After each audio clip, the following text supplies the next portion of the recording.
Άντε στο καλό κι η Παναγιά μαζί σου. Άντε στο καλό κι η σκέψη μου δική σου. Με αυτό το άντε στο καλό, άλλοτε πνιγμένο στα δάκρυα και στεναφιλιτά και άλλοτε στολισμένο με ένα χαμόγελο περηφάνειας, αποχαιρετάγανε τα παιδιά τους, τους αραβωνιαστικούς τους, τους άντρες τους, τους αγαπημένους τους, στους σταθμούς, στους διάφορους σταθμούς, μια τέτοια μέρα σαν κι αυτή.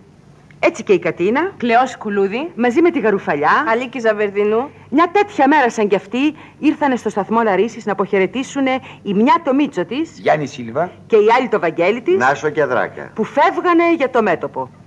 πήρα βρε Γαρουφαλιά μου μια τρομάρα όταν άκουσα σιρήνες. Ακόμα έχω παλμό. Κι εγώ τρόμαξα. Έχουν μια φωνή αυτές οι παλιούς σιρήνες. Μόνο που τις ακούς σου κόβεται το αίμα. Το Βαγγέλη τον είδες ντυμένο? Όχι. Εγώ το Μίτσο μου τον είδα. Του πάνε τα στρατιωτικά? Θαύμα. Του πεζικού είναι? Ναι, αρχιεπιλοχίας. Ο δικός σου? Νομίζω είναι αρχικελευστής του υπηκού. Άντε πάμε τώρα γιατί αργήσαμε. Κουλούρι και τυρί, κουλούρι και τυρί. Πάρτε κουλούρι και τυρί. Πάρτε φυλάχτα. Τυρόπιτες. Πάρτε φυλάχτα. Εφημερίδες. Στο καλό, Γιάννη. Στο καλό και να σκεπάζεσαι το βράδυ να μου κρυώσεις. Καλά, μάνα. Καλά. Να τον ευρε Γαρουφαλιά. Βαγγέλη μου. Κουλούρι και τυρί. Τυρόπιτες. Εφημερίδες. Τα νέα εφημερίδες. Ωραίος είσαι. Μόνο που σου πέφτουνε λίγο φαρδιά. Τι λίγο βρε Γαρουφαλιά, που στο γειτόνιο χωράει ολάκερη η ομάδα του Ολυμπιακού μας με το Συμβούλιο. Αλλά δεν πειράζει, στο μέτωπο θα το βγάλω και θα το κάνω αντίσκηνο. Ώστε μου φεύγεις, Βαγγέλη μου. Εσύ τι λες, να μην πάω? Και θα πολεμήσεις? Όχι, θα παίζω πεντόβολα. Γεια χαρά! Μίτσο μου κι εσύ, θα φύγεις κι εσύ? Δεν θα φύγω εγώ. Γιατί? Δεν μ' αφήνει η μαμά μου. Μπράβο σας. Εμείς τρέμουμε για σας και εσείς γελάτε, ανέστητοι. Να μην πούμε και κανένα αστείο βρε Κατίνα. Στα πίσω-πίσω τι φοβόσαστε? Μη σκοτωθείτε. Δεν σκοτωνόμαστε εμείς, έχουμε μέσον. Και έφη που το έχετε, λες και πάτε για γλέντι. Μορένια σου και θα τους γλεντήσουμε για καλά τους φασίστες.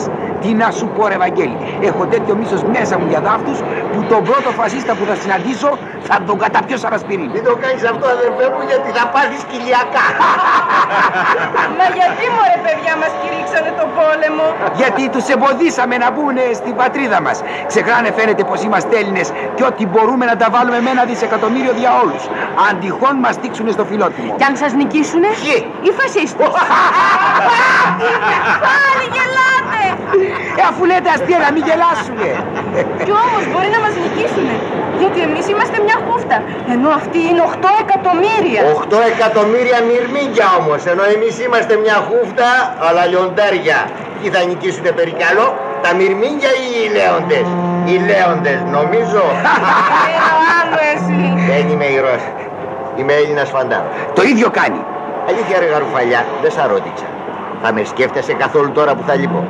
Μέρα νύχτα. Εσύ? Νύχτα μέρα. Εγώ Μίτσο μου δεν θα σε σκέφτομαι καθόλου. Γιατί? Γιατί τώρα που φεύγεις παίρνεις και το μυαλό μου μαζί σου. Άμα αν είχες μυαλό δεν θα τάμπλεχες μαζί μου. Σαν χλαμάρες. Θα μου γράφεις Βαγγέλη μου. 3 της ημερός. Αλλά να μην γελάς που με τις ανορθογραφίες μου, Έλατε τώρα. Είσαι ανορθόγραφος ρε? Πολύ. Σκέψου ότι τη λέξη αγαπημένη, το πι το γράφω με γιώτα. Ενώ θέλει με ύψιλο. Μου μικρογιώτα θέλει ρε αγράμματε. Δεν το ξέρα πως είσαι τόσο μορφωμένο. Σαν πως το ξέρα εγώ.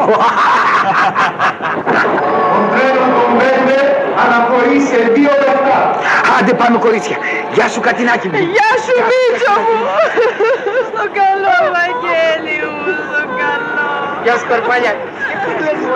Τι κλαις και πάλι.